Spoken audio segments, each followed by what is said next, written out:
Hello, my name is David Termini, and I'm going to stain this nice vessel I made out of Bradford pear.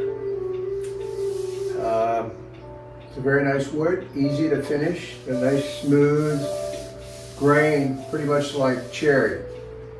At any rate, I'm going to do that now, and I'm going to use dye stains.